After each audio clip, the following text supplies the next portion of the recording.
Hi all. Exam എന്ന് കേൾക്കുമ്പോൾ തന്നെ പലതരം ഇമോഷൻസ് ആണ് നമ്മുടെ ഉള്ളിലേക്ക് കടന്നു വരുന്നത് അല്ലേ?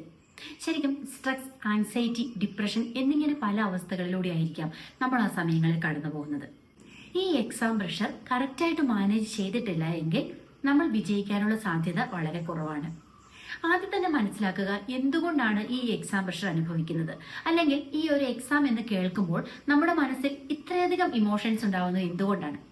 ശരിക്കും സ്ട്രെസ് ഉണ്ടാകുന്ന സാഹചര്യങ്ങളിൽ അല്ലെങ്കിൽ എക്സാമിനോടുള്ള പേടി വരുന്ന സാഹചര്യങ്ങളിൽ നമ്മുടെ ബ്രെയിൻ റിലീസ് ചെയ്യുന്ന സ്ട്രെസ് ഹോർമോൺസ് ആയ അഡ്രിനാലിൻ, കോർട്ടിസോൾ എന്നിവയുടെ പ്രവർത്തനം മൂലമാണ് നമുക്ക് വളരെയധികം നെർവസ് ആയിട്ട് കാണപ്പെടുന്നത്. ഇതിനെ ഓവർകം ചെയ്യുക എന്നുള്ളത് നമുക്ക് അത്യാവശ്യമായ കാര്യമാണല്ലേ? ശരിക്കും ഇതിനെ ഓവർകം ചെയ്യാനായി ഏറ്റവും ഇമ്പോർട്ടൻ്റ് ആയി നമ്മൾ ചെയ്യേണ്ടത് നമ്മുടെ ചിന്തകൾ തന്നെയാണ് മാറ്റേണ്ടത്.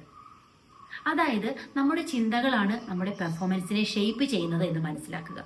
എനിക്ക് ഒന്നിനും കഴിയില്ല, അല്ലെങ്കിൽ ഞാൻ ഒന്നും പഠിച്ചിട്ടില്ല, ഈ എക്സാമിൽ ഞാൻ തോറ്റുപോകാനുള്ള സാഹചര്യമുണ്ട് എന്നിങ്ങനെയുള്ള ചിന്തകൾക്ക് പകരമായി നമ്മുടെ മനസ്സിൽ പോസിറ്റീവ് ചിന്തകൾ കൊണ്ട് നിറയ്ക്കുക.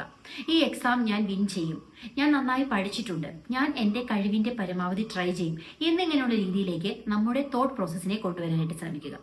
ഒരു കാര്യം എപ്പോഴും നമ്മൾ ഓർക്കേണ്ടതായിട്ടുണ്ട്, ഈ പരീക്ഷയിൽ കിട്ടുന്ന നമ്മുടെ മാർക്കല്ല നമ്മുടെ ജീവിതം നിർണ്ണയിക്കുന്നത്.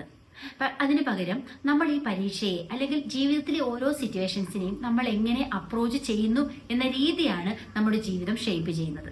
അതുകൊണ്ട് തന്നെ എക്സാം എന്ന് കേൾക്കുമ്പോൾ നമ്മുടെ തോട്ട് പ്രോസസ്സിനെ മാറ്റം വരുത്താനായിട്ട് ശ്രമിക്കുക.